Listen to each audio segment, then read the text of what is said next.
Well, I suppose that's a neat segue into our next conversation. A governance specialist, Professor Alex van den Heever, says that the government can actually streamline its ministries and, of course, reduce the number of departments in order to avoid duplication of portfolios that have no clear focus and mandate. Professor van den Heever says that the huge cabinet also suggests that the purpose for this is more about patronage rather than the needs of the country. His view is that the president could cut a substantial number of deputy ministers who have no purpose. So we're joined now by Professor Alex van den Heever, and this to talk to us about this particular issue and, of course, the whole situation around patronage and cadre deployment. Professor, thanks so much for speaking to us. Welcome to Morning Live. Good morning. So firstly, I mean, just listening there to Fikile Mbalula, who's now the Secretary General of the African National Congress, what are your views just on what he said there? Because one would imagine this is like a clear case of cognitive dissonance, if nothing else, on the part of Mr. Mbalula and maybe the ANC. Yes, he's actively supported the cadre deployment policy of the ANC, and that arguably has actually destroyed large parts of the public service and public entities. Because what it does, it's enabled individuals to establish large networks of extraction within much of the state. And that has meant that the people who end up leading departments are not the people who should be there. They are not competent to carry out those functions. You require a normal administration which promotes people on the basis of performance, merit, understanding, knowledge of their organizations and institutions, rather than parachuted individuals who are just part of the network. So I think this is where the problem lies. We've actually institutionalized bad leadership. So, Professor, you also say that cadre deployment and patronage is further perpetuated because the ministers themselves also make appointments in public entities and thus continuing to flood the ranks with patronage. But then, of course, you have someone like Minister Mantashe, for example, saying that, you know, other parties would do the same if they had the opportunity. So what exactly is wrong with cadre deployment? So exactly what I said before, it allows, essentially through the capture of a political party, it allows you to capture the state. And Gwede Mantashe is correct in that this will be the same problem with whoever ends up being a sort of long-term political incumbent in government, in that it creates an opportunity it gives you the keys to government and to massive patronage. So this door must be closed. The argument can't be, oh, we should be allowed to do it because others can or will. Well, they haven't yet, but the point is they probably will. We need to close this door, absolutely. So not only the ANC can't do this, but also the DA, or most definitely not the EFF, try and take control of government and then extract resources. What it allows you to do is to completely unhinge the accountability structures of government very, very quickly and easily. And that's the problem. Too many people can be controlled by the central appointing structures of the executive government. And that basically it removes accountability from the system. Well, given the structure of our political system, that is inevitable, isn't it? Because it's not like the DA is going to appoint an ANC member or take members from each party, perhaps in parliament, in order to constitute a cabinet. Neither will the ANC or anyone else for that matter. So given our political setup, isn't this inevitable? Well, so there's a question as to whether or not you select your executive of government, in other words, cabinet, which it's legitimate that the party does. And the question is whether or not members of that executive should appoint people into the administrations and into public entities. That's where the line needs to be drawn. It is interesting that the DA actually didn't do that in large parts of governing the Western Cape. That doesn't mean they won't do it in the future when a sort of long-term incumbency creates opportunities for patronage and ultimately a party gets captured. That's the risk for us. We can't really allow people who have the keys to government government to be able to influence, establish networks of extraction, which it's very easy to do if you control the appointments at the top.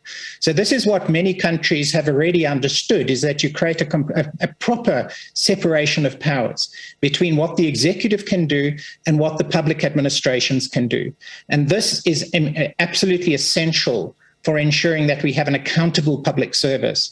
But that breaks down the moment you can have a minister or an MEC or a mayor responsible for appointing people into the administrations. Once that happens, basically the system breaks down. So you also make the point, Professor, about wrong people being appointed into positions that they should not be in. We just heard ANC Secretary General Fikile Mbalula at that Free State provincial funeral speak about the very same thing over the weekend. And he asked the question about why it is that comrades would actually put underqualified or unqualified people who don't bring anything or any transformation to these positions of influence into those positions. So obviously, the first thing that stands out is the irony of Fikile Mbalula making that point. But having made the point, what is the response to that? So firstly, yes, it is ironic because he is completely unqualified to be Minister of Transport and was hopeless at the task. The solution basically is the separation of powers and then ensuring that the public service administrations are in a position to be able to appoint people based on merit internally.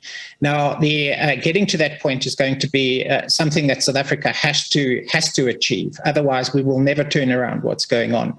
But what we have at the moment is that the sort of good apples in the system are systematically replaced by bad apples. The people who kind of sink to the surface of many parts of government are not the people that should be in those positions. Those people that should be in those positions, many cases leave the public service or are silenced, never get promoted, but required to do all the work.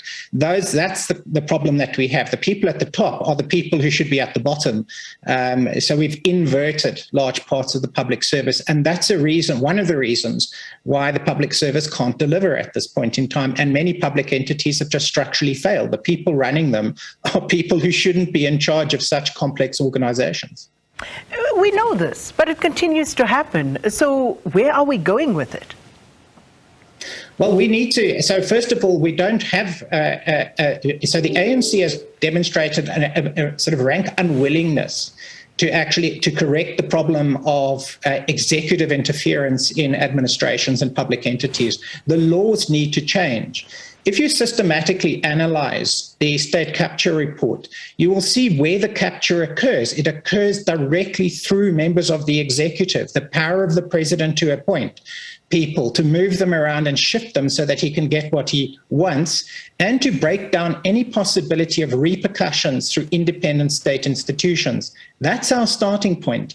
Our institutions of the state need to maintain democracy, need to be protected from that kind of interference. The position of the president is extraordinarily powerful through the ability to appoint members of the executive onto key institutions. And when those members of the executive have the power to interfere in those organizations, you have a substantial concentration of power that will undermine democracy in South Africa. And so it is something that's absolutely crucial to protect against. And it's also one of the reasons why we're seeing such pressure to, for instance, replace the person in the position of the presidency, because it gives you so much power. You can extract resources without any repercussions. The other point I want to get to, Prof, is your views in response to the president's letter earlier in the week, where President Ramaphosa effectively defended his big cabinet. And this is a president who had vowed that he would actually look at curtailing some of these positions. But now he's added a new, ministry. You also have these deputy ministers. So your views on that? Yeah, so it makes absolutely no sense. His suggestion is that he's adopting a sort of a nuanced strategy to keep people in place who have some institutional memory, and that's important until the next elections. The reality is that many of these positions could be eliminated without any risk of unhinging South Africa's state. So for instance, we have a deputy president who does what? So all the functions that he's allocated to ministers in the presidency could be allocated to the deputy president. Otherwise, what else does he do?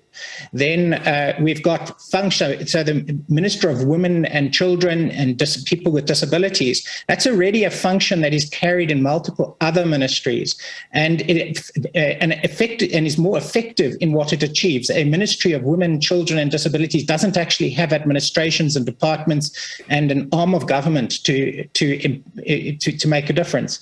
So all of those positions could be eliminated, including the Ministry of Electricity. We should have streamlined the ministries responsible for energy.